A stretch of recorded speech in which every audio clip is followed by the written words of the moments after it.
I heard it through the kitchen window. I wasn't supposed to. I had just come in through the back door the way I always did, the way I had done for 41 years in that house, and I was setting my bag down on the little bench by the mudroom when I caught the words. My son's voice first, then my daughter-in-law's. I stood very still.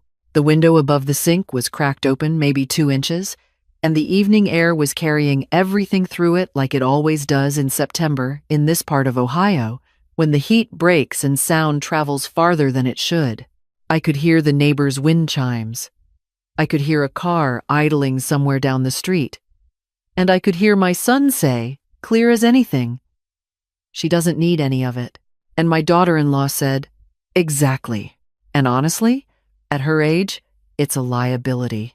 I did not move. I set my hand flat against the wall next to the bench, and I breathed. "We could list it by spring," my son said. "She'd never have to worry about maintenance again. And the money," my daughter-in-law said. There was a pause. A refrigerator opening, ice clinking. We could finally do the addition, the one we've been putting off. I picked my bag back up. I walked back out the door. I sat in my car in their driveway for a few minutes, looking at the basketball hoop my son had begged for when he was 12, the one my husband put up on a Saturday in October and was so proud of he made me come outside and watch him do it. Then I backed out, and I drove home. I did not cry until I got there. My house is not large. It is a craftsman bungalow on a quiet street in Millbrook, the kind of street where people still know each other's names and leave zucchini on each other's porches in August because everyone always plants too much. My husband and I bought it in 1987 for reasons that had more to do with the porch than the price, and we spent 31 years making it exactly what we wanted it to be. He built the bookshelves in the living room by hand. I planted the garden, the one along the south side of the house, roses and hydrangeas, and a peony bush that was already old when we moved in and has outlived my husband by 6 years now. When he passed, my son and my daughter-in-law offered to let me stay with them for a while. I thanked them, and I declined. I am 67 years old. I raised 2 children, worked 30 years as a surgical nurse, managed this house and everything in it for most of my adult life, and I was not about to become someone's guest in a spare bedroom. I told them I was fine. I meant it. That was 3 years ago. In the time since, I have watched the visits get shorter and the calls get further apart. My son used to stop by on Sundays. Then it became every other Sunday. Then it became when he had time. I stopped counting after a while because counting made it worse. I started filling my Sundays with other things. A book club I joined at the library. A neighbor who comes over for coffee. My granddaughter, who is my son's daughter from his first marriage, and who is 22 years old and drives 40 minutes every few weeks just to sit on my porch and tell me about her life. She is the one who noticed the peony bush first bloomed early this spring. She is the one who remembered that my husband used to call it the old lady of the garden. She texted me a picture of it the morning it opened and wrote, simply, "She's back." I have kept that text. After that night in their driveway, I went about my days the way I always do. I watered the garden. I went to book club. I cooked things I actually wanted to eat, which is one of the genuine pleasures of living alone. I had poached eggs and sourdough toast for dinner 4 nights in a row, and no one said a word about it. I walked my route through the neighborhood in the mornings, past the Hendersons' yard, and the corner where the old maple drops its seeds every fall, and I thought for a long time, I want to be honest about something. Because I think it matters. When I heard what I heard through that kitchen window, my first feeling was not anger. It came later. My first feeling was something quieter and more familiar, a feeling I had been holding for about 2.5 years without fully naming it, and what I heard through that window simply put a shape around it. The feeling was this. I had become someone my son managed. Not someone he loved. I believe he loves me, in the way that people love things they take for granted, but someone he handled, fit into a schedule, checked in on, considered. in the way you consider a problem you haven't solved yet. The house was the problem. I was the problem. And the solution he and my daughter-in-law had arrived at over ice in a kitchen I was apparently expected to simply hand over was to remove me somewhere smaller and use the proceeds for their addition. I did not confront him right away. I want to be clear about that. I am a person who believes in thinking before speaking, mostly because I spent 3 decades in operating rooms where the cost of acting before you've understood the situation could be someone's life. I sat with what I knew. I let it settle, and then I made an appointment. The attorney I called has been practicing estate law in this county for 28 years. He is a small, precise man with reading glasses he takes on and off constantly, and he sat across from me with a yellow legal pad and listened without interrupting while I told him what I wanted to do. It took most of an afternoon. When I was done, he took his glasses off and set them on the desk and looked at me for a moment. "You've thought this through," he said. "I have," I said. "You understand this is irrevocable." "That's why I'm here," I said. We began the paperwork that afternoon. I want to tell you what I changed and why, because the why is the part that matters. My husband and I had a simple will. Everything split equally between our 2 children, my son and my daughter, who lives in Portland and who I should have mentioned sooner because she is important to this story. My daughter calls me every Sunday. Not every other Sunday. Every one. She drove out in February when we had that bad ice storm because she was worried about my pipes, and she stayed for 4 days, and we watched old movies and cooked soup, and she fixed the bathroom faucet that had been slow draining for a year. My daughter has 3 children, all under 10, and a full-time job and a life that is genuinely busy, and she calls me every Sunday anyway. I am not a person who plays favorites. I want to be clear about that. I raised both my children the same way, with the same love, the same expectations, the same Sunday dinners and birthday cakes, and attendance at every school play and soccer game regardless of weather. What I am is a person who believes that love is not just something you feel, it is something you do, repeatedly, over time, in the small, daily ways that add up to a life. My son has not done it. My daughter has. Those are not the same thing, and I had spent too long pretending they were. I also added something new to the trust, something I had been turning over for a long time. I set aside a portion, a meaningful portion, in a separate account designated for my granddaughter. Not for her tuition, which is already paid, not for a car, but an unrestricted gift, the kind that says, "You are seen, you are valued, your presence in my life has meant something," because it has. Because she drives 40 minutes on a weekday evening, sometimes just to bring me the sourdough from the bakery near her apartment that she knows I like, and she sits on my porch and asks me questions about my life. Real questions, the kind that require real answers, and she has never once made me feel like a liability. I signed the papers on a Tuesday. I drove home, and I made myself a cup of tea, and I sat on the porch until it got dark, watching the street and the old maple and the neighbor's cat doing its rounds, and I felt something I hadn't felt in a long time. I felt settled. Not happy, exactly. Not vindicated. Just settled. The way you feel when you've finally told the truth about something you'd been soft-pedaling for too long. About 2 weeks later, my son called. He called on a Thursday, which was unusual. He said he and my daughter-in-law wanted to take me to dinner, that there was a new Italian place they'd been meaning to try. I said that sounded nice. I meant it. I was not going to dinner to fight. I was going because he is my son, and I love him, and I had decided some time ago that those 2 facts, that I love him and that I have changed my will, are not in conflict. They are just both true. We went on a Friday evening. The restaurant was nice, the kind of place with cloth napkins and a breadbasket that actually gets refilled. My daughter-in-law had the salmon. My son ordered the same thing he always orders, some version of pasta with no sauce complications, which is something I noticed about him when he was 9 years old and has never changed. Halfway through dinner, my son put his fork down and said, "Mom, we've been thinking about the house." I took a small sip of water. "Have you?" I said. He looked at my daughter-in-law. She gave him a small nod. I recognized the nod. They had rehearsed this. "You've got a lot of space you're not using," he said. "And with everything going on in the market right now, it's actually a really good time to—" "I'm not selling the house," I said. He blinked. "Mom, I'm not selling the house," I said again.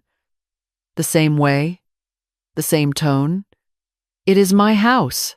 Your father and I bought it together, and it became mine when he died." There was a silence. My daughter-in-law picked up her wine glass. My son said, "We're just thinking about what's practical." "I know what you're thinking about," I said, and I kept my voice calm because I had had 2 weeks to get here and I knew exactly what I wanted to say. "I came over to your house a few weeks ago. I came in through the back. The window in the kitchen was open." He went very still. "I heard enough," I said. "I didn't stay.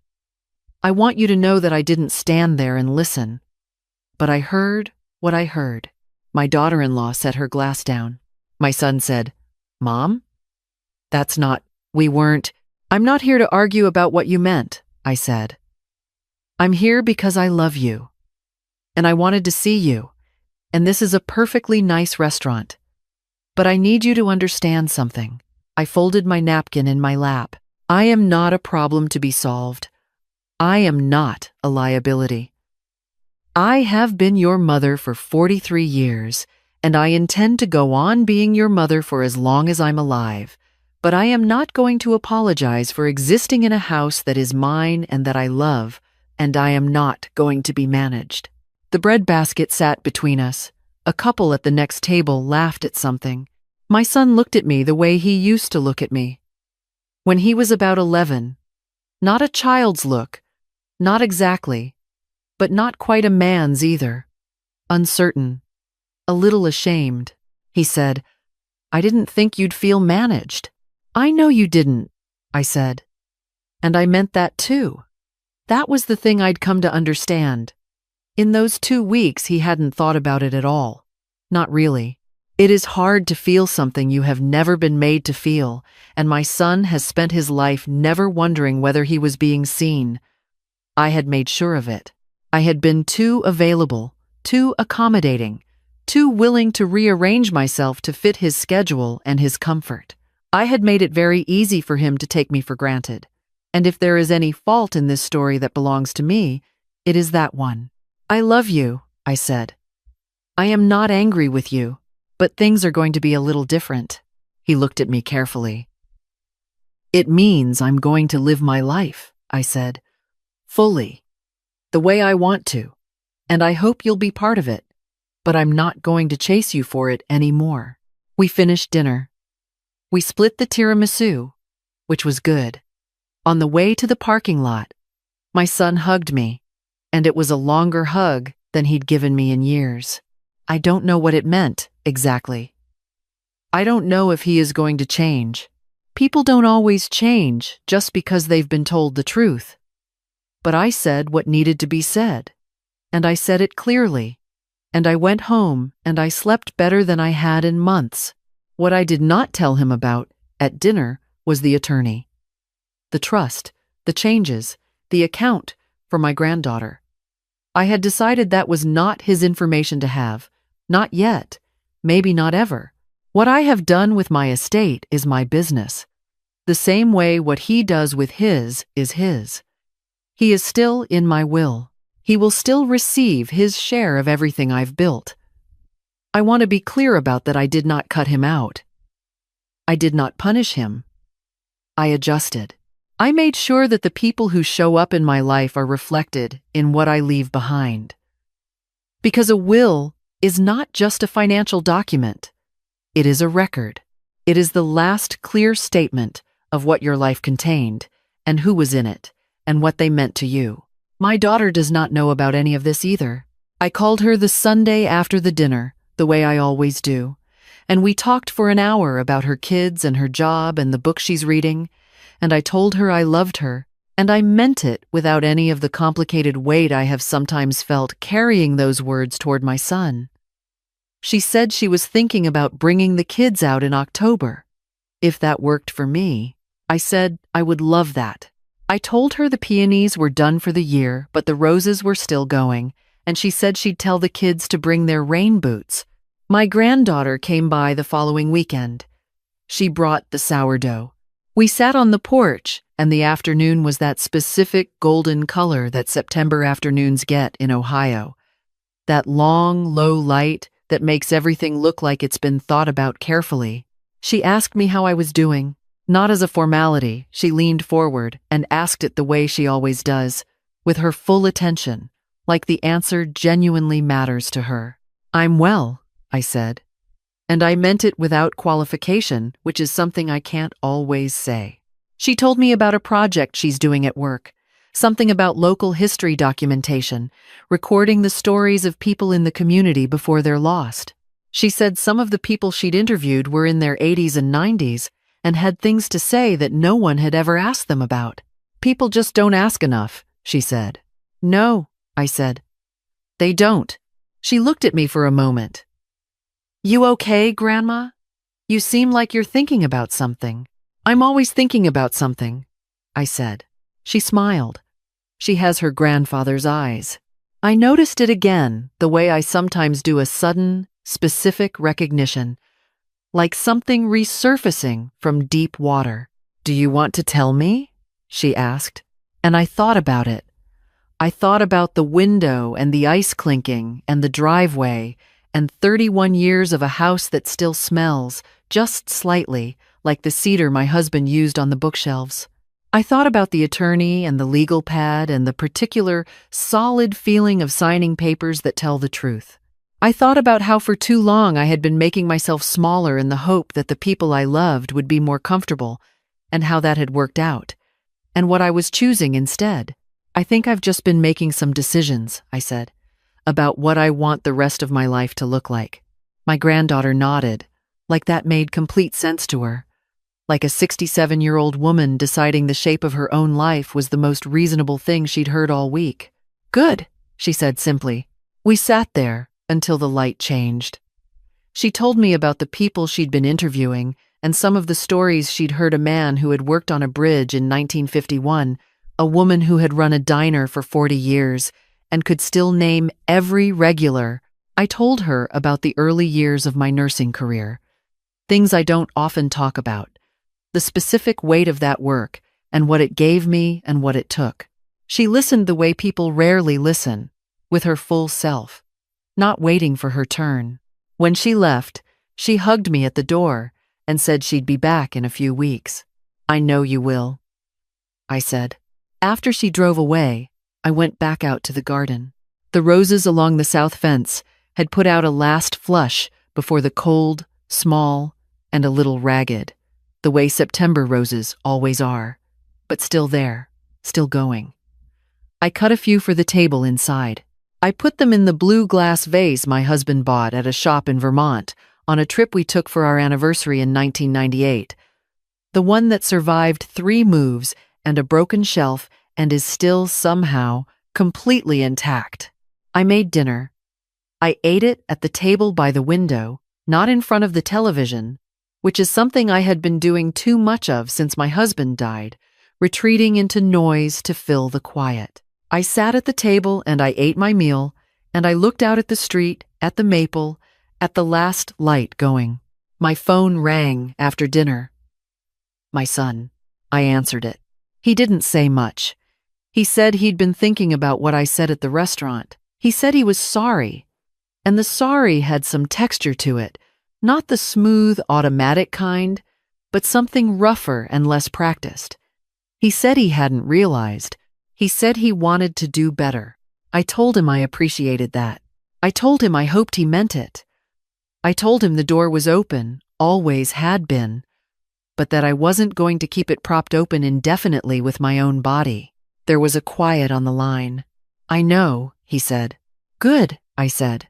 We talked for a few more minutes about nothing much, a project at his job, something his kids had done at school. Normal things. The kind of talk that is its own kind of gesture that says, I am here, I am trying, I want to keep this going. I do not know what it will become. I have stopped predicting, which is its own kind of freedom. After we hung up, I sat for a while longer at the table. There is a particular silence in a house that has been lived in fully, a quietness that is not empty but textured, layered with everything that has happened inside its walls. My husband's bookshelves, the scuff mark on the kitchen floor from when we moved the refrigerator in 1994, the window above the sink that sticks a little when it rains. I know this house the way you know a language you learned young instinctively in the body, without having to think. I am not going anywhere. I am going to stay in this house and tend the garden and go to book club and have coffee with my neighbor and sit on the porch with my granddaughter in the long September light, and I am going to call my daughter on Sundays and mean it every time, and I am going to live whatever years are left to me as fully and as mine as I possibly can. Because here is what I understand now at 67 that I did not understand so clearly when I was younger. No one gives you your life. You do not earn it by being useful, or agreeable, or convenient, or small enough not to inconvenience the people who were supposed to love you regardless. You simply live it. You make the choices that reflect what you actually value. You stop softening the truth to make other people comfortable with it. I have been loved well in my life, by my husband, who knew me completely and chose me anyway, every day, for 37 years. By my daughter, who calls on Sundays. By my granddaughter, who asks real questions and listens to the real answers. By friends, neighbors, the woman at book club who always brings the good cheese and laughs the loudest. That is not nothing.